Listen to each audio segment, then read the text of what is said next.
Oh, glória a Deus. Abra sua Bíblia.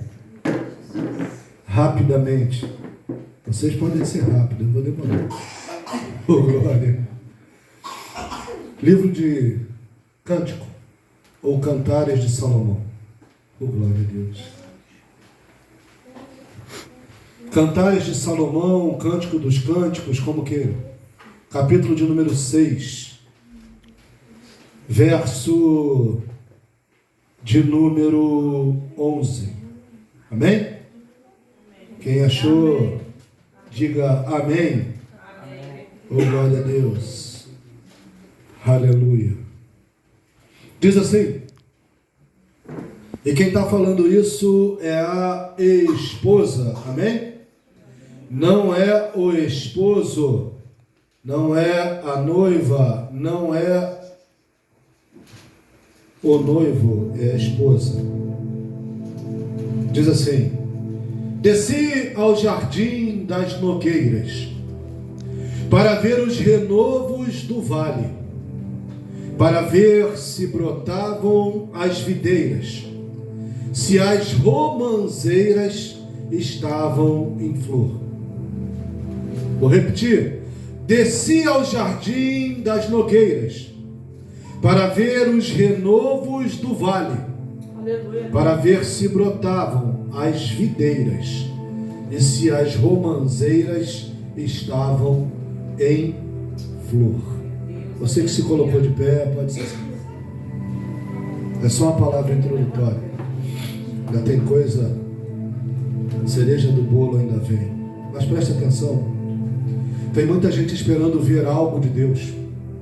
Tem muita coisa, tem muita gente querendo ver as coisas de Deus brotarem e florescer na sua vida, mas não estão entendendo que para ver eu preciso descer.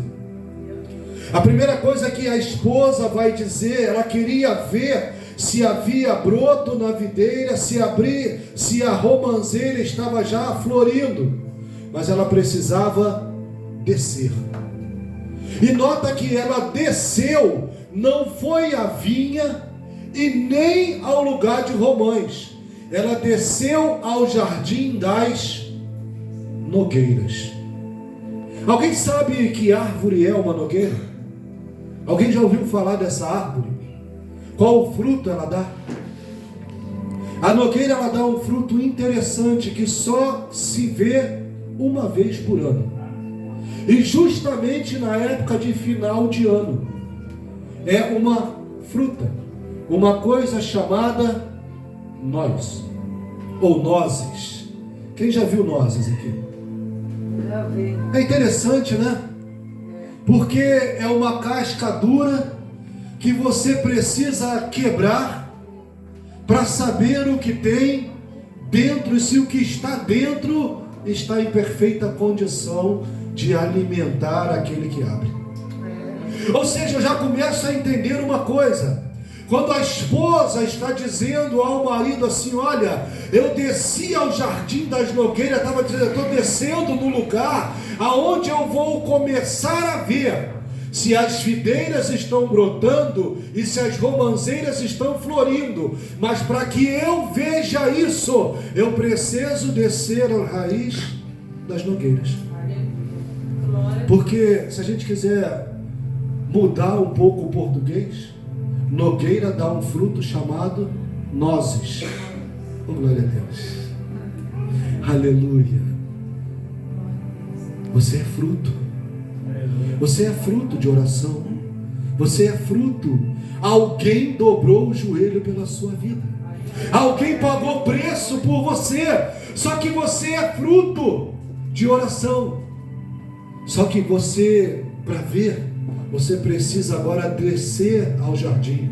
Por quê? Para saber se a nogueira está boa, ela dá um fruto verde. E essa casca verde, ela se quebra sozinha, automaticamente.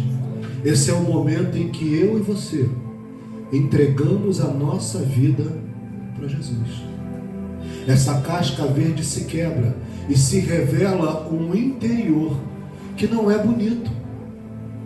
Se você olhar uma nozes, ela não é bonita, mas ela é altamente nutritiva. Ela tem, o alimento dela fornece muita energia. Só que para se comer precisa quebrar. Você está entendendo o que Deus está dizendo para você hoje? Você está querendo ver coisas, e você está querendo fazer coisas, mas você primeiro precisa descer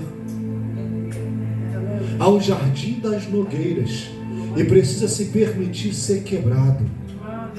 Porque quando você é quebrado, é que você vai demonstrar o que realmente está dentro de você. Ninguém derrama amor carregando por dentro rancor. Ninguém derrama carinho, afeto carregando por dentro tristeza. Nós derramamos aquilo que nós estamos cheios. Nós só transbordamos do que nós estamos cheios. Aleluia. Por isso é preciso quebrar, para que a gente possa exalar o que está dentro. O joio e o trigo, obrigado Jesus, eles crescem junto. Aleluia, Deus. Glória a Deus. Glória a Deus. E não se dá para separar no momento que eles estão crescendo.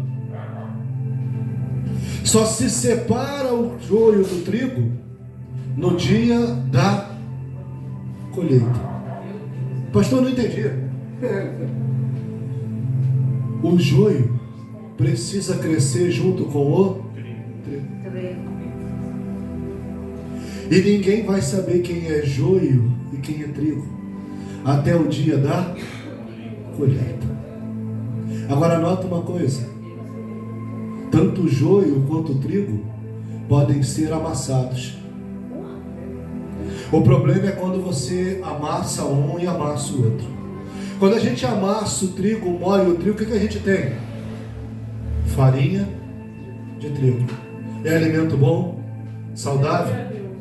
Mas o que a gente tem quando amassa o joio? Alguém sabe? Veneno. Eu tenho uma pergunta de Deus para você. Você está sendo amassado?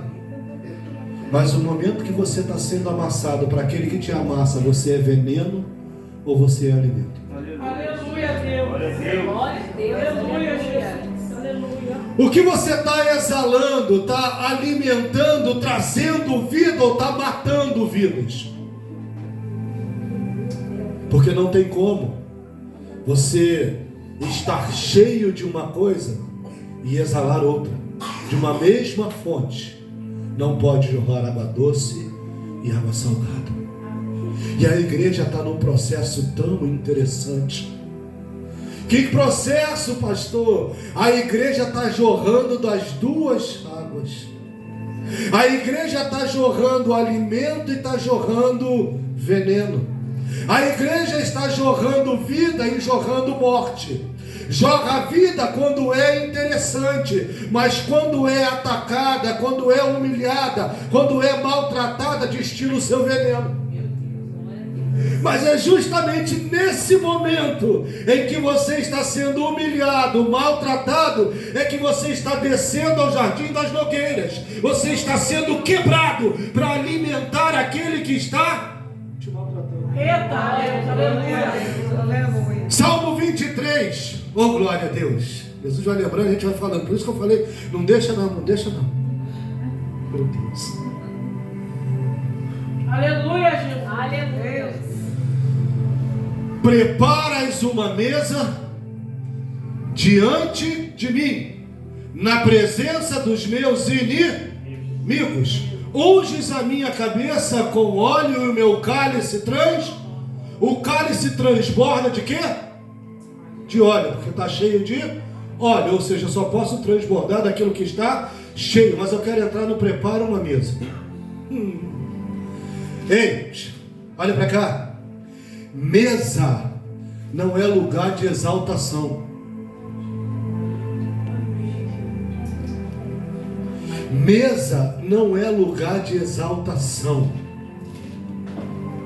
Preparas uma mesa diante de mim, na presença dos meus inimigos. Mesa não é lugar de honra para quem a mesa foi preparada. Mesa é lugar de honra para os inimigos de quem a mesa foi preparada.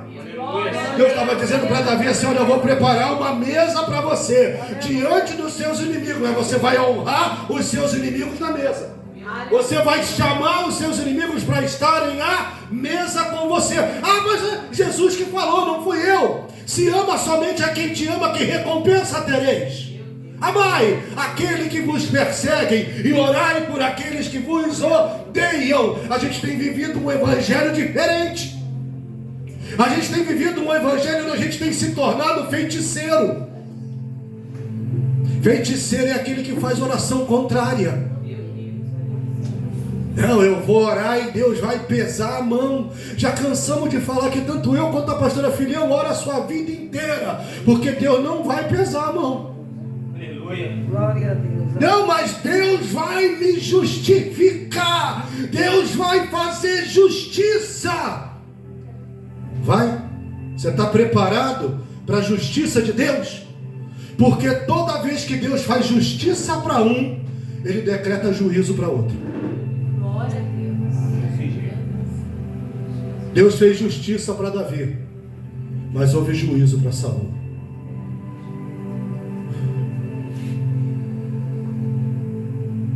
A gente não entende o Deus que nós servimos.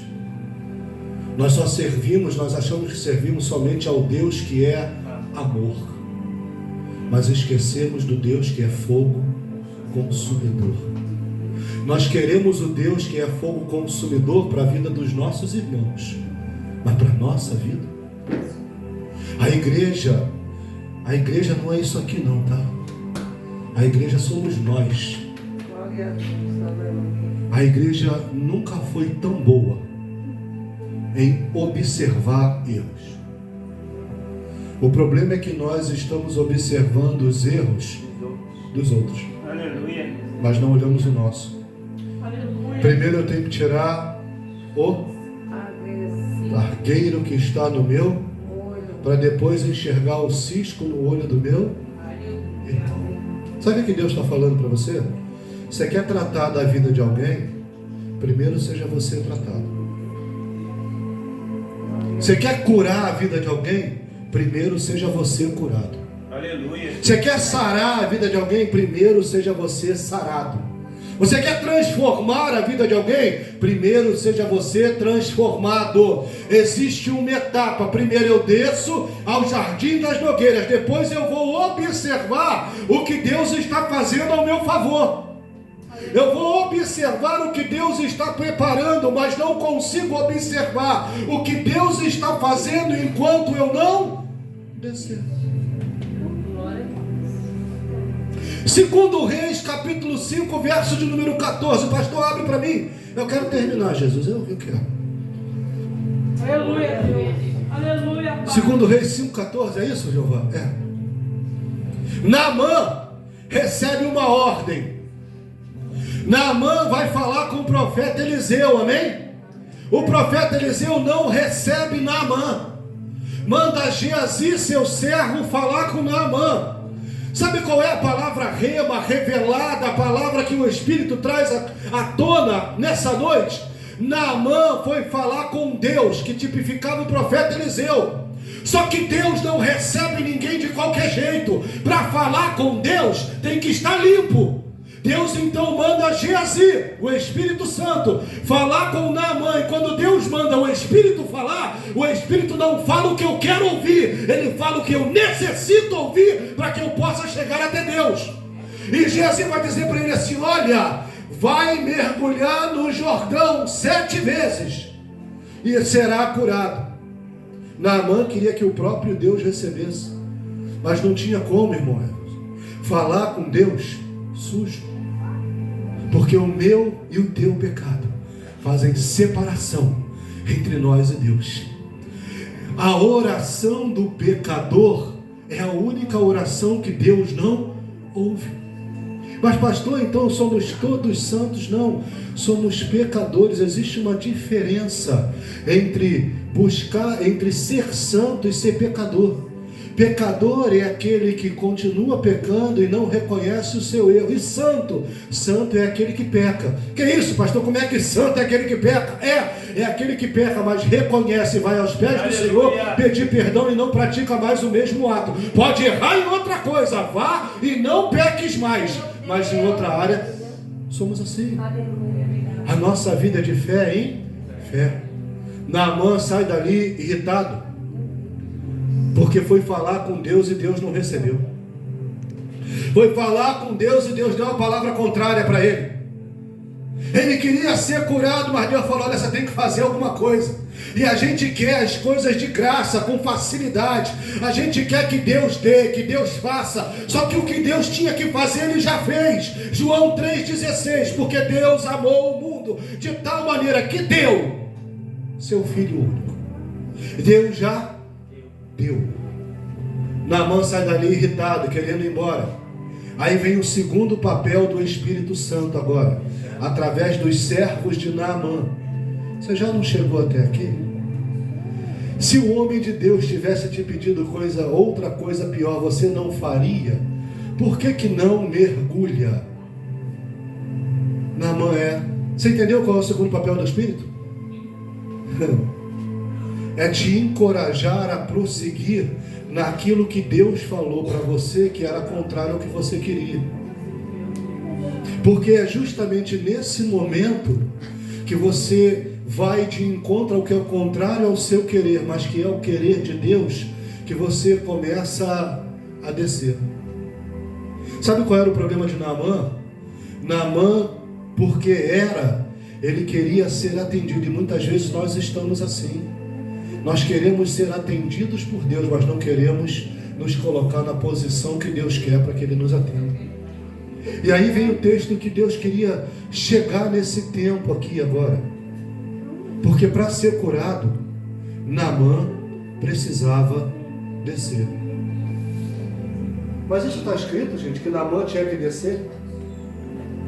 Aonde isso está escrito que Naamã tinha que descer para ser curado? Presta atenção. 2 Reis 5,14. Vê se é isso, pastor. Então lê pra gente. Então desceu. Então o quê? Desceu. Faz o quê? Desceu. Então Desceu. desceu. E o que aconteceu? Mergulhou no Jordão 7 vezes. Conforme a palavra do homem de Deus. Então Naamã desceu. Aleluia. E mergulhou no Jordão 7 vezes. Aleluia. Conforme o homem de Deus havia. Tem muita gente obedecendo, mas não alcançou vitória porque ainda não desceu. Aleluia a Deus. Não adianta obedecer se não desce.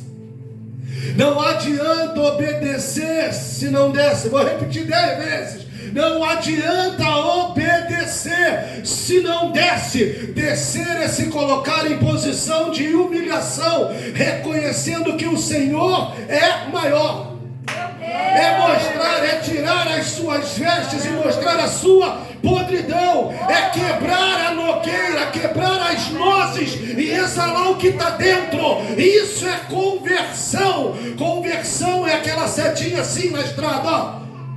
Sabe o que é isso? Você sai de dentro e exala o seu interior. E o seu exterior, você oculta ele. Porque o que tem que aparecer é o que está dentro, não o que está fora. 2 Coríntios capítulo 4. Verso de número 7. Temos, porém, este tesouro em vasos de barro. Para quê? Para que a excelência do poder seja de Deus e não nossa. Ei, o que brilha no vaso não é o vaso, é o que está dentro. É o que está dentro. É o que está dentro. É o que está dentro. É o que está dentro. Ei, olha para o seu irmão e diz para ele assim: ei, tem coisa dentro de você. O que está dentro de você é maior do que o que está. É maior do que está no mundo. É maior do que o que está na mão do inimigo. Meu Deus. Deus está dizendo para você hoje assim: desce, porque você vai ver videira brotar. Glória a Deus. e romanceira florescer. Sabe qual é o problema? O segundo é que a gente quer inverter a ordem. A gente quer que floresça, mas não quer esperar brotar. Porque para brotar, ninguém vê. Glória a Deus. Glória a Deus. O broto não influi em nada, mas quando floresce que é bonito, né? Meu Deus. Glória. Suando aqui. Deus poderoso. Eita glória. Glória, glória. Aleluia, Jesus. Eita Deus. Ei! Sabe o que Deus está dizendo assim? Tá cheio de... vou falar já. Glória a Deus. Tá cheio de crente igual a Joquedepe. Eu dei a ela um filho, mas ela escondia porque era lindo. Meu Deus. Aleluia, Jesus. Mas é muito pequenininho que Deus tem comigo. Deixa Deus te usar. Não, eu vou esperar Deus fazer algo maior. Não, é sendo fiel no pouco que Ele te coloca sobre o muito. Eita Jesus. Vou terminar aqui. Deus, assim, olha para esse irmão do seu lado aí. Olha para ele aí. Diz assim: você não tem noção de como vai ser o que Deus tem para a sua vida. Olha para ele assim: você vai dar fruto. Presta atenção, diz para ele assim: sabe o que tem na coluna do templo de Salomão? 3 desenhos. Uma obra de rede, que significa vidas, que significa pesca. O segundo, lírios, que significa formosura, plenitude de Deus. E o terceiro desenho de Romão. Eita glória de Deus. Aleluia. Eu não entendi, pastor. Deixa eu dizer uma coisa aqui.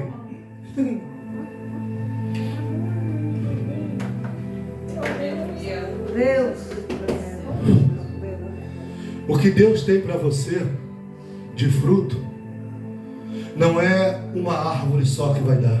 Aleluia. Aleluia. Se eu abrir uma manga, quantos caroços tem? Se eu plantar, quantas árvores dá? Uma. Glória a Deus. Se eu plantar um abacate, quantas árvores dá? Uma. Se eu abrir uma romã, você está entendendo o que Deus está falando para você? O que eu tenho para a sua vida é fruto, mas fruto igual de romã. Vai plantar e vai germinar e vai ter não só para a sua casa, mas para uma multidão. Aplaude o Senhor nessa noite.